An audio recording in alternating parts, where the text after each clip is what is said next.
Assalamualaikum warahmatullahi wabarakatuh. Apa kabar anak-anak semuanya? Mudah-mudahan kalian sehat walafiat. Pada kesempatan kali ini kita akan belajar materi baru, yaitu sholat tahajud. Silahkan kalian buka buku kalian halaman 140. Di situ ada bacaan lengkapnya. Sekarang saya mau membaca ringkasan saja. Saya sudah buatkan ringkasan materi sholat tahajud. Yuk kita simak bersama. Bismillahirrahmanirrahim. Pengertian sholat tahajud. Sholat tahajud adalah sholat sunnah yang dikerjakan malam hari setelah bangun tidur. Ingat ya, syaratnya itu malam hari setelah bangun tidur. Dengan jumlah rakaat minimal 2 rakaat dan maksimal tidak terbatas. Hukum sholat tahajud.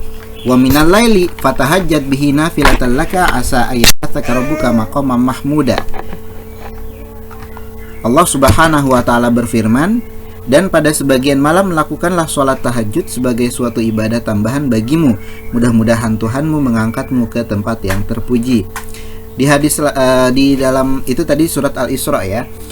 Dalam hadis Nabi juga dijelaskan bahwa sholat yang paling utama setelah sholat yang fardu adalah sholat di waktu tengah malam. Artinya sholat sunnah ini sangat-sangat dianjurkan oleh Nabi Muhammad SAW. Jadi hukumnya adalah sunnah muakkad atau sunnah yang sangat dianjurkan oleh Nabi. Waktu pelaksanaan sholat tahajud terbagi menjadi 3. Ada sepertiga malam pertama, ada yang kedua 2/3 malam, dan yang ketiga 1/3 malam terakhir. Sepertiga malam pertama itu setelah Isya sampai dengan jam 10 malam.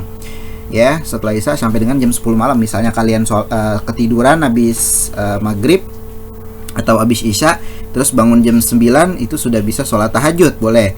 Itu namanya sepertiga malam pertama. Atau 2/3 malam, itu dari jam 22 sampai jam 1. Dari jam 10 sampai jam 1 tengah malam itu adalah waktu 2/3 malam. Dan yang paling utama biasanya ini ada di sepertiga malam terakhir, yang dimulai dari jam 1 malam sampai dengan menjelang subuh.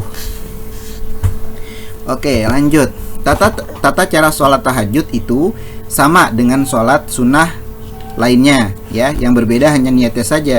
Bagaimana niatnya? Usolli sunata tahajudi rakaataini lillahi ta'ala. Aku niat sholat tahajud 2 rakaat karena Allah. Boleh pakai bahasa Arab, boleh juga pakai bahasa Indonesia. Ingat, niatnya di dalam hati ketika sedang bertakbiratul ihram ya. Nah, doa setelah sholat tahajud, kita boleh berdoa apa saja. Misalnya kita doa Robbana atina fid dunya hasanah wa fil akhirati hasanah, boleh. Mau doa mendoakan orang tua, boleh. Apa saja doa boleh. Nah, yang paling utama berdasarkan firman Allah surat Al-Isra ayat 80 itu, Rabbi adkhilni mudkhala sidqin wa akhrijni mukhraja sidqin waj'alni min ladunka sultanan nasira. Yang artinya, ya Tuhanku, masukkan aku ke tempat masuk yang benar dan keluarkan pula aku ke tempat keluar yang benar, dan berikanlah padaku dari sisimu kekuasaan yang dapat menolongku. Itu berdasarkan surat Al-Isra ayat 80.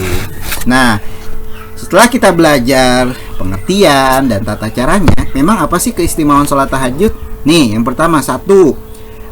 Sholat tahajud adalah sebaik-baik sholat setelah sholat fardu. Yang kedua, sholat tahajud merupakan kemuliaan bagi seorang mukmin. 3. Sholat tahajud merupakan kebiasaan orang soleh. 4. Sholat tahajud merupakan wasiat yang pertama kali Rasul sampaikan kepada penduduk Madinah ketika beliau memasuki kota Madinah. Keutamaan sholat tahajud yang lain juga diantaranya 1. Sebab diangkat derajatnya seorang muslim. 2. Salah satu cara mendekatkan diri kepada Allah. 3. Sebagai penghapus kesalahan. 4. Dapat menjauhkan dari dosa. 5. Dapat menguatkan hafalan Quran. Yang ke-6. Membantu bangun sholat subuh. Dan terakhir, mencontoh generasi terdahulu, yaitu para orang-orang soleh terdahulu ya. Jadi itu banyak sekali ya keutamaan sholat tahajud ya. Mudah-mudahan kalian bisa mempraktekkan juga. Selain belajar teori, juga bisa mempraktekkan ketika malam hari nanti ya. Kapanpun mudah-mudahan kalian bisa mempraktekkan ya. Terserah mau nanti atau kapan ya. Kalau bisa dipraktekkan. Itu ya. Nah, selanjutnya kerjakan halaman 152 di buku paket kalian. 10 soal pilihan ganda. Nanti form koreksinya saya sertakan di link di bawah ini di Google Classroom. Demikian, kurang lebihnya mohon maaf. Assalamualaikum warahmatullahi wabarakatuh.